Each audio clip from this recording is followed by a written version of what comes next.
Hey, what's everybody? Hey, what's everybody? No, that's not all right. What's everybody? What's up, everybody? Hey, what's up, everybody? I'm Guy, and I'm joined again with my good friend Matt. Hey. And today, what we thought we were going to talk about, first of all, we have a couple of comics. We got Ultimate Spider-Man, Absolute Batman, and Matt's got a couple as well. I've Geiger and the new Conan from Titan. And yeah, this is kind of, I don't know, our thoughts and opinions on these books, but also just in general, like current comics. Yes. I got out of comic collecting about 10 or 15 years ago, and I just got back into it. You've been a collector the whole time, but yes, you've kind of gotten out of reading current books, right? Yeah, there's just not a lot out there that really appeals to me. And yeah, I thought this is more of an overarching discussion on our thoughts on why we got out of reading comics in general for, quite a while. And then I wanted to at least jump into some current stuff and give it a fair chance. Yeah. And say, something from Marvel, something from DC, a couple of independents, and, just say like, okay, I haven't read a current comic in 10 years. The reasons why I quit reading them are this, but today they're doing that. And that's what we're going to do here today. But me and Guy, we do have a pretty significant handicap, whereas we don't have any local comic shops that we can go to buy new release comics. We have to get ours, through, subscription services that get then mailed to us.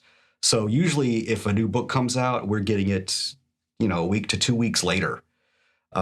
So that's pretty unfortunate. We used to have about 5 or 6 comic shops in the area, and they've all just closed down. The last one was earlier this year. Yeah. So we don't have opportunities to read, new comics the day they come out.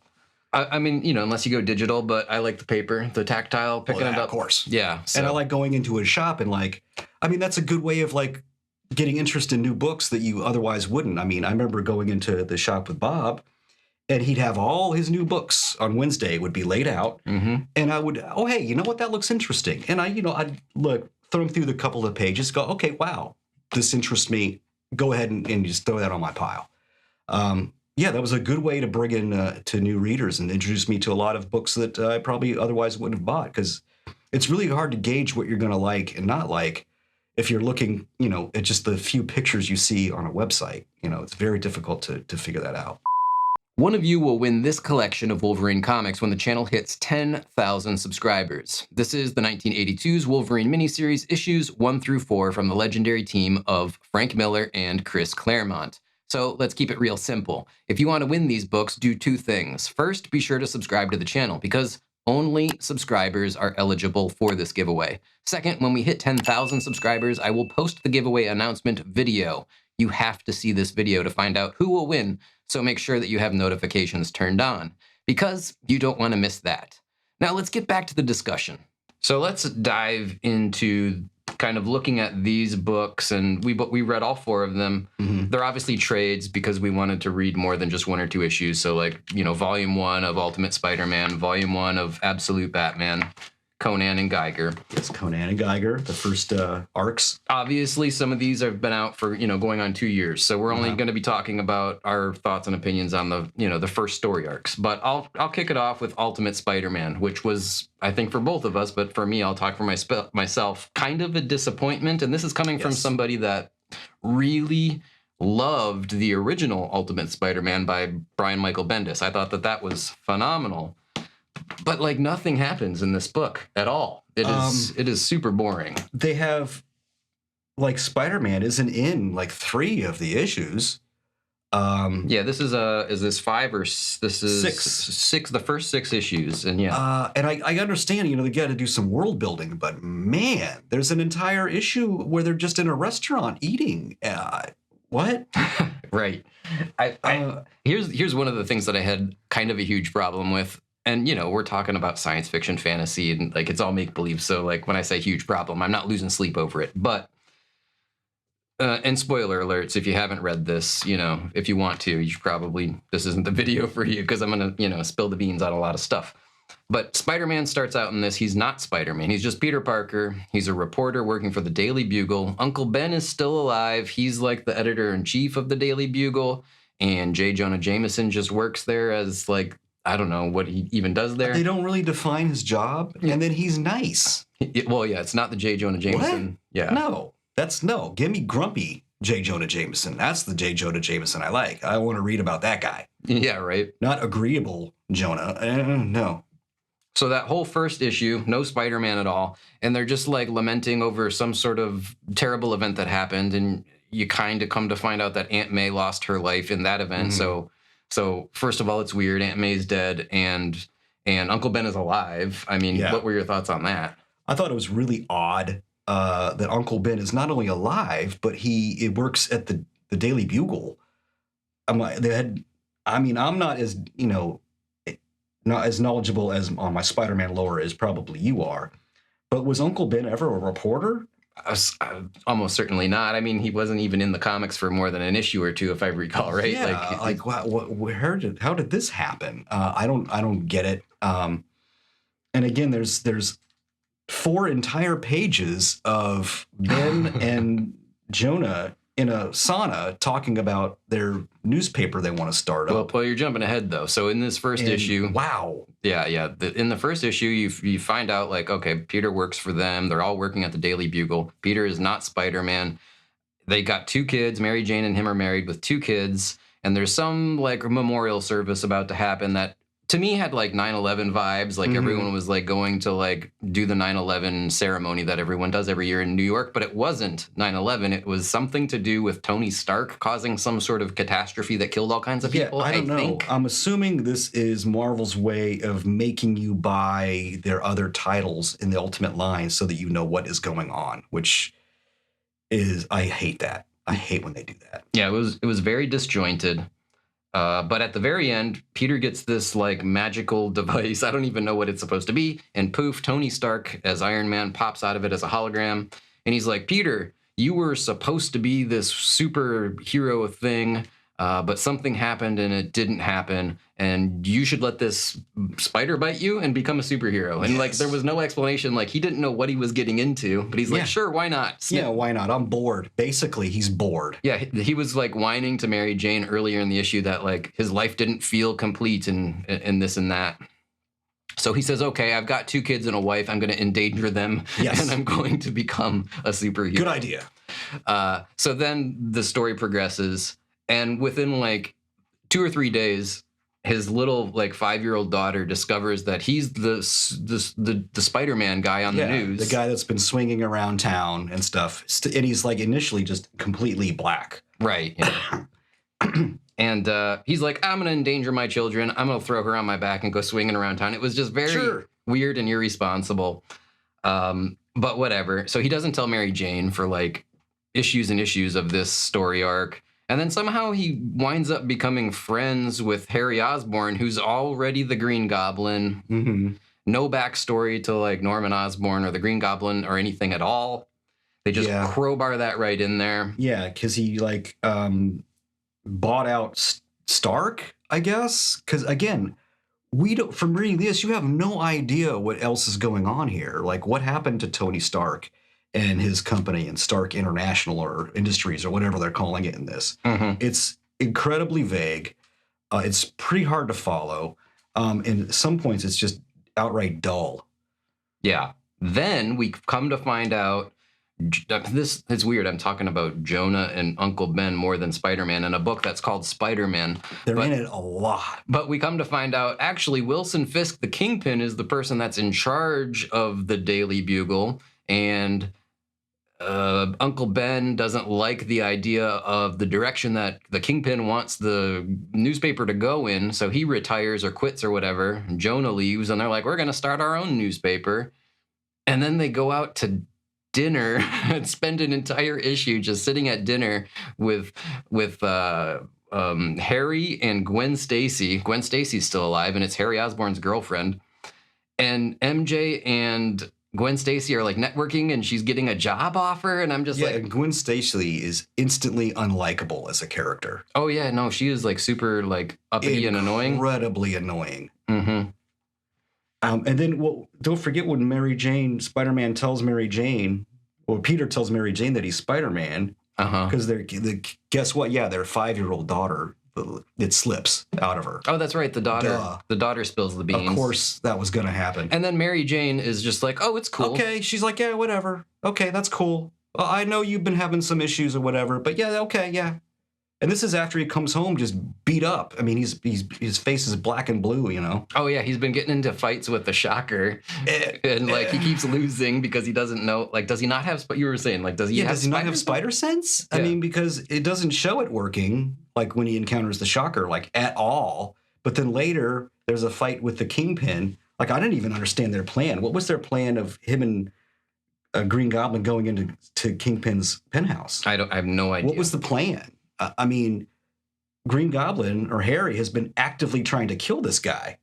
I mean, he's been setting off bombs trying to kill him. He's like shooting rockets at the guy's apartment. He's got Spider-Man's going to help him, so they're just going to go in there, and I don't know what their plan was. Scare him? Beat him up? I mean, I don't know. I can't even remember, like, how does it even end? And then he's covered with tattoos or something. The Kingpin is, and she gives him the name Spider-Man. Oh, yeah, he doesn't have a name yet. Mary Jane's like, well, obviously, you're Spider-Man, yeah. Yeah. I mean, okay, so we'll stop harping on the story. We clearly both didn't like the story. No. What about the artwork? What was your thoughts on the artwork? It was passable. By Chichito? I've never heard of it. I think it's Chichito. I don't know. Yeah, the artwork was okay. It was okay. Nothing special. Honestly, it looks like a lot of other artists that are out there right now. He doesn't really have a very distinctive style. Maybe that will come in time, because I mean, a lot of artists started off like that. Like, you look at John Romita Jr.'s early artwork, and it's very generic looking. They really start to get their own style later on.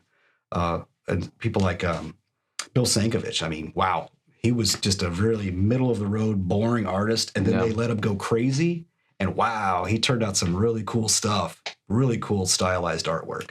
So maybe Chichito will grow into it, you know. Hey, here's open. Yeah, right. Well, okay, so let's wrap this one up here and jump on to the next one. But one thing I want to point out is that the original series, by original, I mean not the trade paperback, but the actual printed comic books. Issue number 1 right now, if you want to buy a copy, is like $100. Wow, why? It's wildly popular. And that's what I want to ask, is why do you think this is so popular? We both didn't really care for it, but obviously a lot of you guys do. I mean, I think issue number 1 is on like an 8th or a 9th printing. Wow. Why do you think this is so popular? Maybe it's just the best of what it's out there right now. The Amazing Spider-Man I'm currently reading, I've only read the first 5 or 6, it's on issue 10 or 11 now, is way better than this. Way, way, way better. I don't know. FOMO. Fear of missing out. I guess. Maybe. I mean, I have no idea. But I guarantee you in like a year from now, it's not going to be worth that much. You remember when the original Ultimate Spider-Man came out, and yes, that was like insane. Those were crazy prices on those. Like $700. Yeah, I was gonna say, I thought I remember 9/8s and 9/9s going for like thousands. Yeah, and they even had these like weird museum editions that were like 1,000. It was crazy. But all right, so let's put a wrap on Ultimate Spider-Man. I say pass. I'm guessing you agree with that one. I wouldn't continue reading it. Let's jump over to one of your books. Why don't you kick off either one? Geiger. I love Geiger. Jeff Johns is writing it. Gary Frank is the primary artist, but other artists do jump in from time to time for fill-in issues. Well, it's not really fill-in issues. They're continuing the storyline, but other artists will jump in to help out, they seem to be carefully considering what artists they use, because the artists they are using on these little fill-in issues are really good. So, but yeah, Gary Frank is immensely talented as an artist. It's a really fun read. It's set in a post-apocalyptic U.S. This is part of the Ghost Machine run, the Ghost Machine world from Image. It also includes, some of the other Ghost Machine continuity. It's continuity. Yeah, continuity. There's a timeline usually in the beginning of every issue that shows when things are happening in that timeline. So Geiger is in the future. This is after some sort of nuclear holocaust, and he's this irradiated guy. I'm not going to spoil it for you, because the initial story arc about how he becomes Geiger and stuff is really cool. It's really worth reading. And I love it. This is one of my ongoing books that I subscribe to a month. I was pleasantly surprised by it. I wasn't expecting, you told me about it, and that's all I'd ever heard about it. I hadn't heard anything, in the news or whatever. Mm-hmm. Comic book news. I hadn't seen any reviews on it. And I mean, first of all, the art's awesome. It looks fantastic. I mean, look at that. That is such a cool character design. Yeah, I'll roll in some screenshots of it. Yeah, very cool. The story was interesting. I mean, it is like I was telling you earlier, like it strikes me as kind of I don't know, a little bit like a cliched kind of post-apocalyptic story. Like it gave me like Walking Dead vibes, or what was the other one we mentioned? Fallout, like the video game or the TV series. If you like that kind of stuff, you will love this. If you're not a fan of it, you're going to be like, I'm not into post-apocalyptic, survival kind of stuff. But it's not like the end of the world. Like there's like, I don't know, what would you call it? Like civilization still? There is some military presence. There is someone they refer to as the President of the United States. They haven't really explored that yet. I'm hoping they will, because that sounds pretty interesting. And there's different factions and stuff, and little it mostly starts off around outside Las Vegas. And each casino is like a crime boss or whatever. And they take the theme of the casino that they're based out of, and that's really fun. That's a lot of fun. No, like the main baddie is the leader of the Camelot. Yeah. So it's all like medieval kind of like themes. The Excalibur Hotel in Vegas, they're all, themed. Their whole theme is like, medieval and knights and stuff like that, which is a lot of fun. Yeah, what does he call his like his soldiers or whatever, the nuclear knights or something? Yeah, nuclear knights. Round up my nuclear knights. Let's go. A lot of fun, and they wear like this. Their radiation suits look like medieval armor and stuff. And there are other casinos and stuff that have different themes, it's a lot of fun. Yeah, it's a really fun read. There's a pirate themed one. I forget. A jungle themed one. Yeah, it's a lot of fun. Yeah, those are cool. The actual like main story. So the main character's name, is it Tyreek? Is it Tariq? Tariq Geiger. That's how I pronounce it anyway. It's like Tariq. Yeah, it ends with a Q. Tariq. Yeah. Instantly a likable character. You said you didn't want to spoil it, but like there's a nuclear holocaust, right? And his main preoccupation is saving his family. Yes. And then as the story progresses, you realize like he's just like the guardian type of character, and he wants to take care of everybody in spite of the problems that he is currently going through. So like instantly a likable character, and you're just like, okay, I want to see what he does next. I want to see what he does next. It kind of follows the whole Hulk thing, where he's super powerful, and they keep coming after him to hunt him down, as like sometimes it's like as a trophy. He's the glowing man. And he just wants to be left alone, like the Hulk back in the day. All he wanted was to be left alone. Right. He's the same kind of thing. He just wants to be left alone. Yeah, I would definitely recommend checking it out. I liked it. I don't know how many issues are there so far. Do you know off the top of your head? I mean, I don't. Well, they had like 18 or 20 or something, right? Yeah, all told, I'd say there's about like 16, 17, 18 around there. Right. Yeah, it's a lot of fun. Really fun.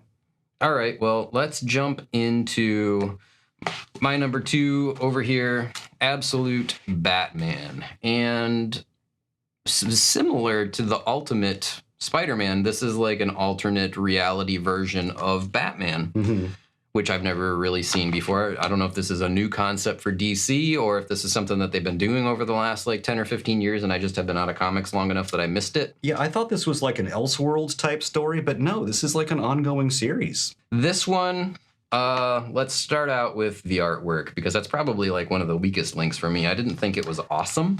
I mean, again, there's like, it's kind of all over the place for me, art-wise. Because some of the artwork looks very drab and boring, but then they'll have these panels with this immense detail, like him jumping out of this window on this bike, I'm like, okay, that looks really cool. That's like really well done. But then they'll have other, panels of him fighting like this whole mob of bad guys, and it's really hard to tell even what's going on. Yeah, reading it is, and I don't mean reading the words, but reading the image, it's cluttery, and like they're just like, pack the panels in the page, so it's hard to follow. And this is written by Scott Snyder, and this artist Nick Dragotta. Dragotta? I don't know. I don't know. Yeah, I'm sorry, but I mean, I just don't care for the art style. I mean, if you like the style of art, hey, okay, great. Whatever you like is fine.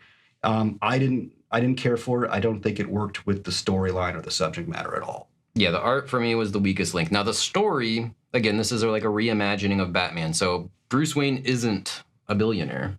Well, you wouldn't know it because the amount of resources he has available to him is ridiculous for somebody that's supposedly not a millionaire. Yeah. Okay.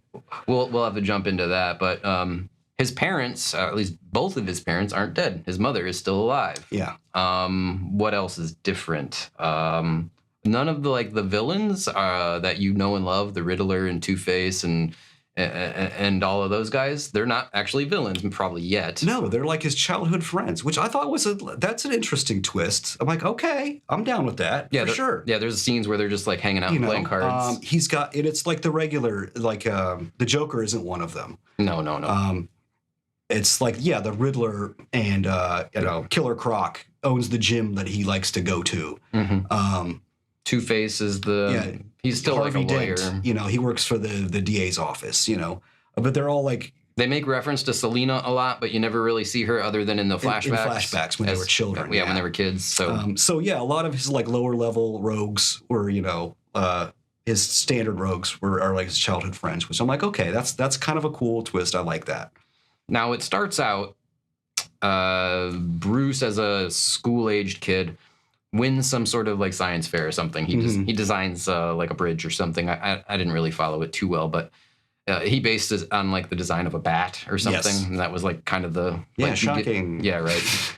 So prize for winning the science fair is we get to take the class to the zoo. His dad Bruce Wayne's dad happens to be the teacher. So he takes the kids to the zoo. Now this got fuzzy for me. They're at the zoo and they're walking around and somebody starts shooting up the zoo. Did I just gloss over it? Why did that happen? I'm not even sure. Was that like...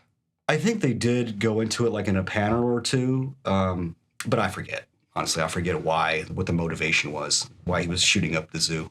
Well, to protect Bruce, his father shoves him into the bat cage, the bat habitat. And, his dad gets shot and killed, unfortunately. And they open up the door like however long later, and Bruce is like huddled up on the ground and he's just swarmed in bats. And my first thought is like, that's not really how bats work, but I get what they're trying to do. They're trying to build the myth that is the Batman. Yeah. Once you get through that though, this is where it gets a little bit weird. It's like, okay, so he's not a billionaire. How does he become the Batman? Well, he gets jobs working for like every sort of like municipal service possible to like learn about like the sewer systems and learn about the skyscrapers and learn about the like how buildings are made and how electricity works, and I mean, I have a feeling like after the third or fourth one, they'd be like, why do you only hold a job for 6 months? We don't want to hire you, but yeah. So he's like, what, bat contractor? I don't know. So I guess my point is like the background is a little bit thin in terms of like developing like this character. It was more believable that this billionaire would just like dedicate his life to doing this absurd vigilantism. He certainly has a lot of stuff for somebody that has no money. Like the one thing, he's got this dump truck sized Batmobile. Like those aren't cheap.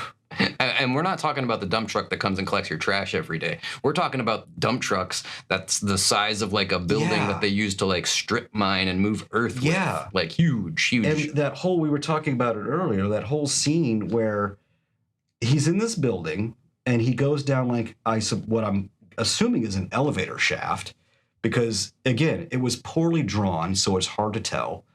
And he encounters Alfred, which by far is probably my favorite character in this new series. I don't love it. I like the new twist on Alfred. But I would like them to define like what exactly he does. Because as far as I can tell, he's sometimes an assassin, sometimes he gathers intelligence. I'm not really sure. It's a little fuzzy.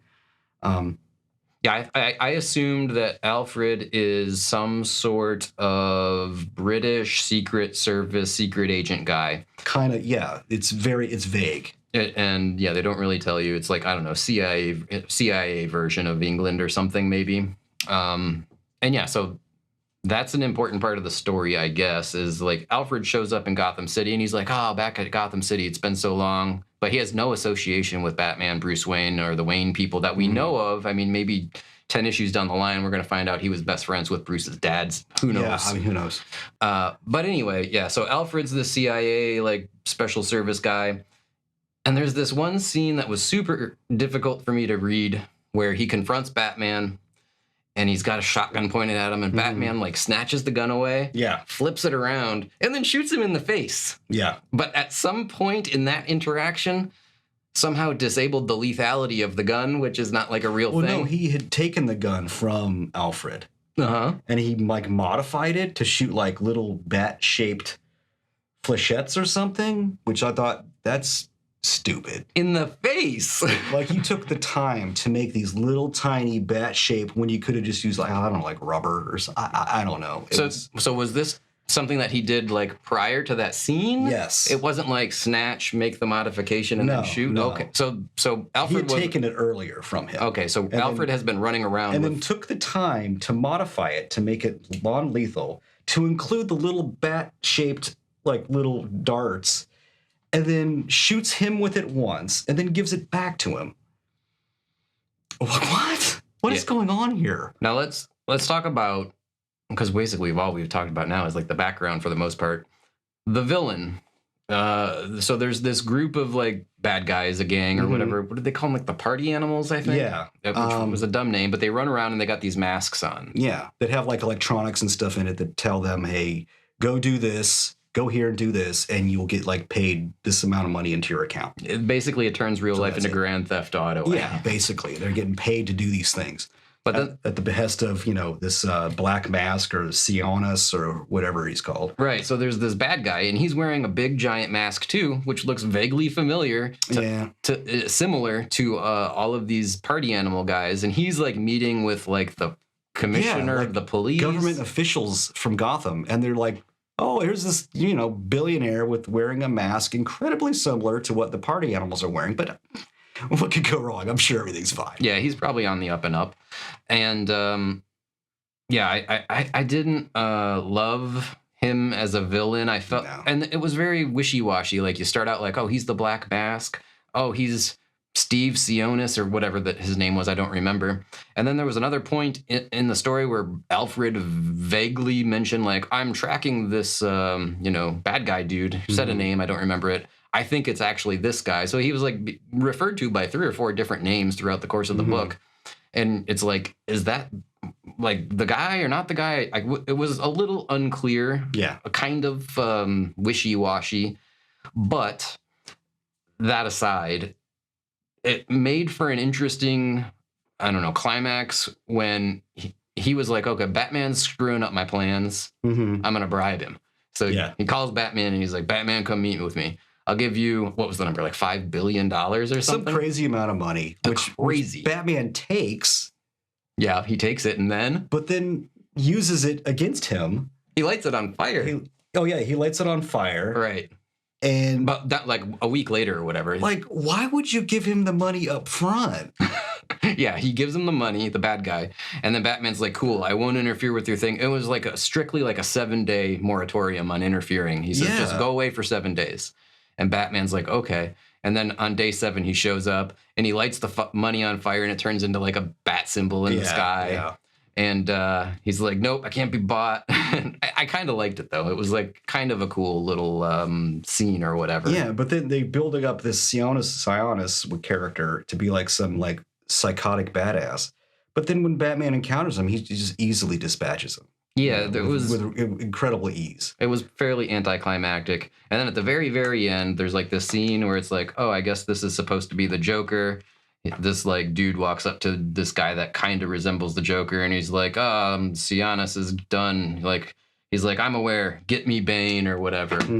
And so I guess that's where the story goes. But yeah, overall, it sounds like we're pooping all over this, and I actually kind of liked it. There was it had some warts, but overall I liked it. I mean, yeah, you would think we hate it, but actually the stuff that we're talking about is like nitpicking. Yeah, we're talking about the things that are like making it a 100% win for us. But actually, I would actually keep reading this too, because as far as like the stuff we are griping about, there's enough in here that does make it interesting, that makes me want to know, okay, where is this going to go, and are they going to flesh out these things, these problems that we have with this? Because there are some interesting takes on the Batman mythos in here, which I'm gonna be honest, I want to keep reading it. Yeah, that's my big, like, I don't know, litmus test for any comic book is, do I want to read the next issue? With the Ultimate Spider-Man, I really don't. Mm-hmm. With this, I do, despite the things that I don't like about it. And there's going to be things I don't like about almost everything, unless it's a masterpiece. And I don't know, I guess I'm kind of like a pessimistic type of guy where, like, I mostly focus on the negative. So even though, like, I talked a lot about things that I don't like about it, the bottom line is I do enjoy it. And there's and I want to read more. There's more that we like about it than when we hate it. Sure. Put it that way. All right. Well, then, yeah, on Ultimate Batman, I'm going to say check it out. I'm assuming you agree with me on that one as well. Yeah. So we have 1 pass, and we have 2 Geiger emphatically read, and Batman, thumbs up. What's the last one we got here? And this is also one of my curtain reads. This is the new Conan from Titan. Not to be confused, it's Conan the Barbarian. Conan the Barbarian. Not the Savage Sword of Conan, because they're both ongoing right now. I think he has fallen into the realm of public use now. Like, anybody can write Conan, I'm pretty sure. Really? Yeah. I mean, somebody could correct me on that. I don't know. I think he's fallen into that realm. That's cool if that's true. Yeah, very cool. I'm gonna write Conan story. You know what? Yeah, please do. Because that kind of, when something like that falls into public domain, you start to really see stuff like this, and who created Conan? Was his name Howard E. Lee or something? No, Howard something. I'm not 100%. I mean, it's a 5-second Google search, but Howard something. That's gonna be a trivia question on one of my future Jeopardy shows, I think. But yeah, what a fun read.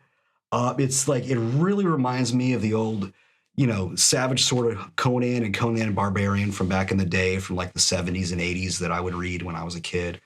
And it's these really, like, 3-4 issue story arcs. So really you can jump in at any point, and Conan starting a new adventure that's going to last you 3 or 4 issues.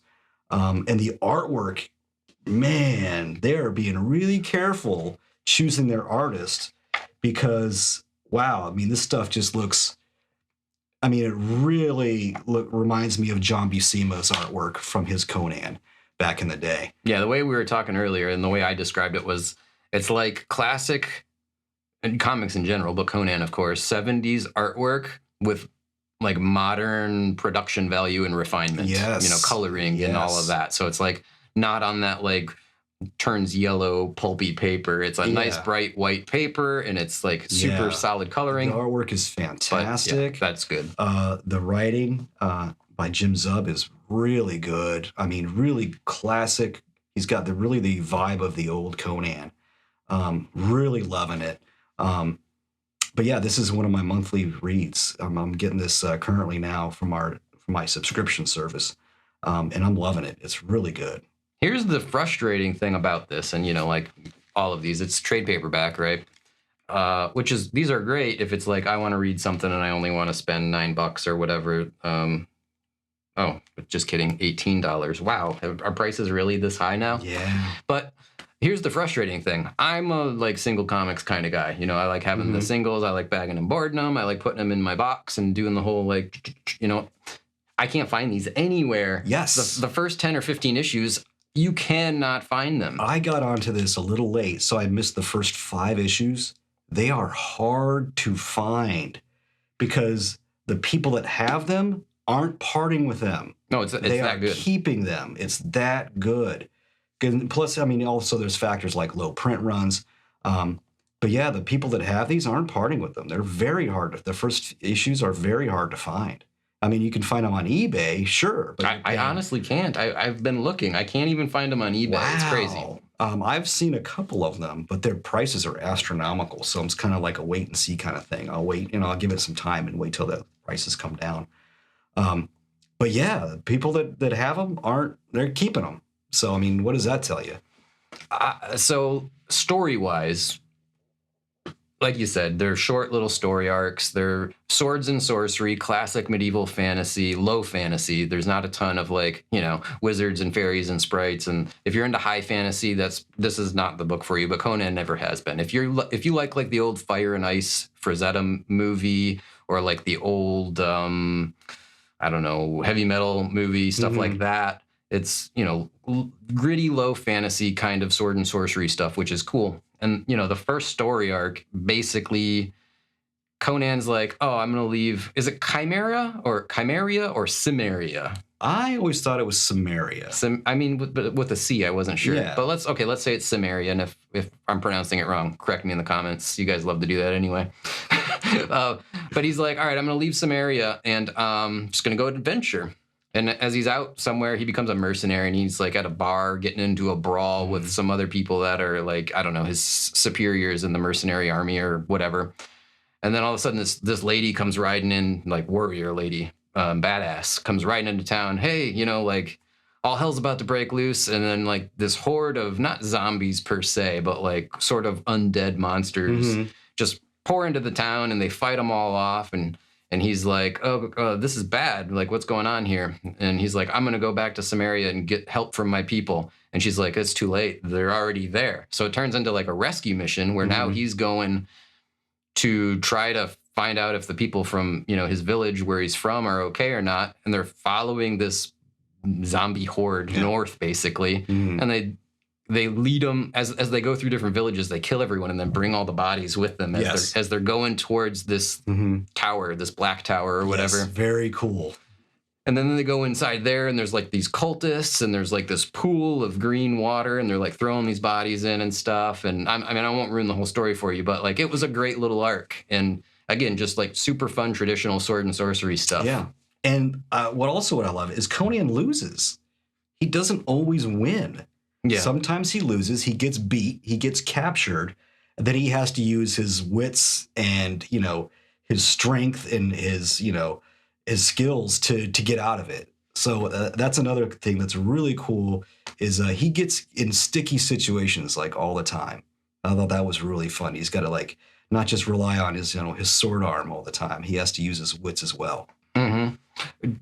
Tangentially, if you enjoy this and you haven't read the new Savage Sword of Conan, also really good. It's the bigger magazine size, black and white, no color.